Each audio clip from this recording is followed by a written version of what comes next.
جب اسلام میں روزے فرض ہوئے تو حکم یہ تھا کہ افطاری کرنے کے بعد، جب آپ غروب آفتاب کے بعد افطاری کرتے ہیں نا، تو افطاری کرنے کے بعد جب تک آپ دوبارہ سو نہیں جاتے اس وقت تک آپ کو کھانے پینے کی اجازت ہے، اس وقت تک آپ کو کھانے پینے کی اجازت ہے۔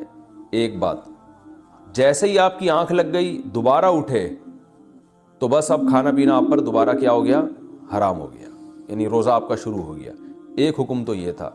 دوسرا یہ تھا کہ جیسے روزے کی حالت میں زوجہ سے ہم بستری کی اجازت نہیں تھی، اسی طرح رمضان کی راتوں میں بھی زوجہ کے قریب جانے کی اجازت نہیں تھی، اور اس پر کفارہ تھا کہ 60 روزے مسلسل رکھنے پڑیں گے آپ کو۔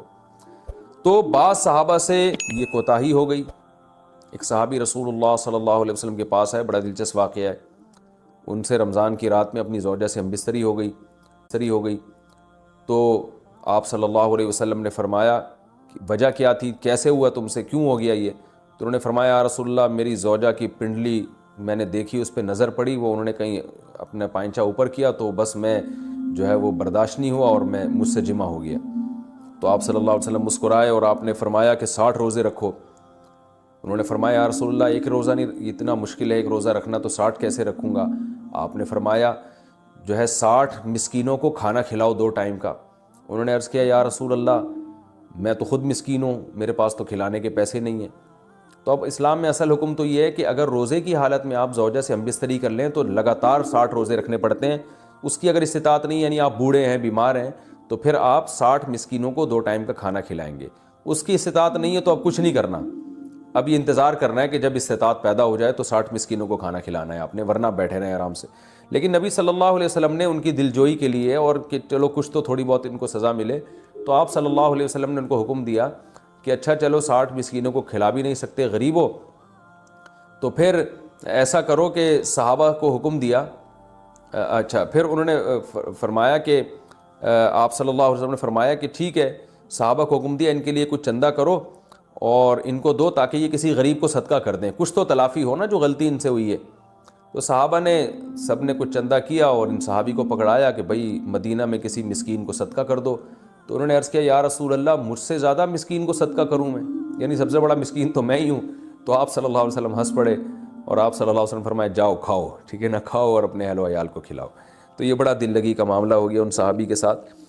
تو لیکن اللہ تعالیٰ نے حکم یہ نازل کیا کہ رمضان کی راتوں میں تمہارے لیے زوجہ کے قریب جانا جائز ہے، اس کی اجازت دے دی اللہ تعالیٰ نے، اور اس کی حکمت بھی بیان کی۔ علیم اللہ انکم کنتم تختانون انفسکم، اللہ جانتا ہے کہ تم اپنے ذات کے ساتھ خیانت کرو گے، یعنی خیانت ہی ہے نا، اللہ کے حکم کو توڑ دو گے۔ یہ حکم بہت مشکل ہے، اللہ کو پہلے سے پتہ ہے کہ تم نہیں اس کو فالو کر سکتے، لہذا ہم نے تمہیں چھوٹ دے دی ہے۔ تو یہ آیت یعنی اس سیاق و سباق میں نازل ہوئی۔ تو اللہ نے فرمایا احل لکم، حلال کر دیا گیا ہے تمہارے لیے رمضان کی راتوں میں، الرفث الی نسائکم، اپنی عورتوں کی طرف بے پردہ ہو کے جانا یا بے لباس ہونا۔ ہن لباس لکم، وہ عورتیں یعنی تمہاری بیویاں تمہارا لباس ہیں، وانتم لباس لہن، اور تم ان کا لباس ہو۔ اللہ نے میاں بیوی کو ایک دوسرے کا لباس قرار دیا ہے۔ یہ ایک بڑی زبردست ایک پہچان ہے زوجین کی، میاں بیوی کی۔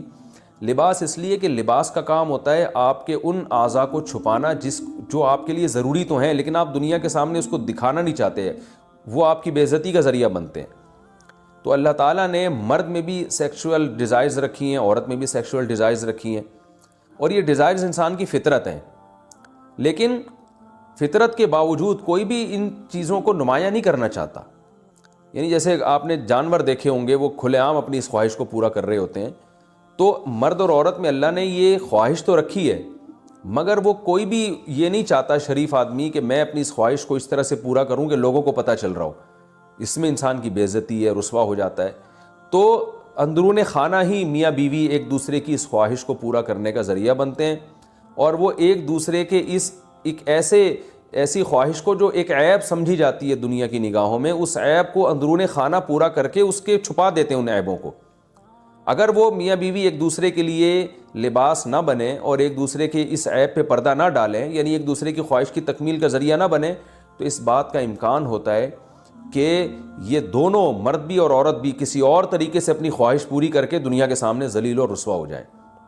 ظاہر طوائف خانوں کا رخ کریں گے یا اور کسی طرح سے جو ہے نا زنا کی کوشش کریں گے، تو اس میں آخرت کی رسوائی بھی ہے اور بعض دفعہ دنیا کی رسوائی کا ذریعہ بھی بنتی ہے یہ چیز۔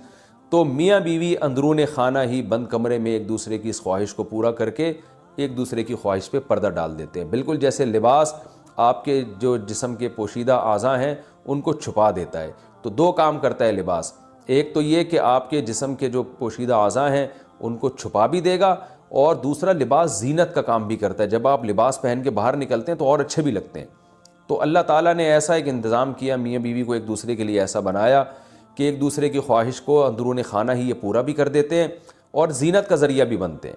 جب میاں بیوی باہر نکلتے ہیں تو لوگ تعارف کروا رہے ہوتے ہیں نا، شادی شدہ آدمی ہے، پارکوں میں لکھا ہوتا ہے فیملی کے بغیر الاؤ نہیں، ان کو پتہ ہے جو فیملی کے بغیر ہوتا ہے وہ قابل عزت نہیں ہوتا، فیملی والا آدمی قابل عزت ہوتا ہے۔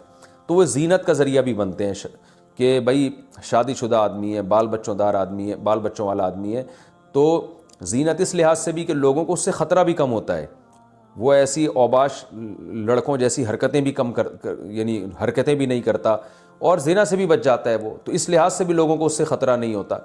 تو ہر لحاظ سے ایک دوسرے کی زینت کا ذریعہ بنتے ہیں اور ایک دوسرے کی عیبوں پہ پردہ ڈالنے کا ذریعہ بنتے ہیں۔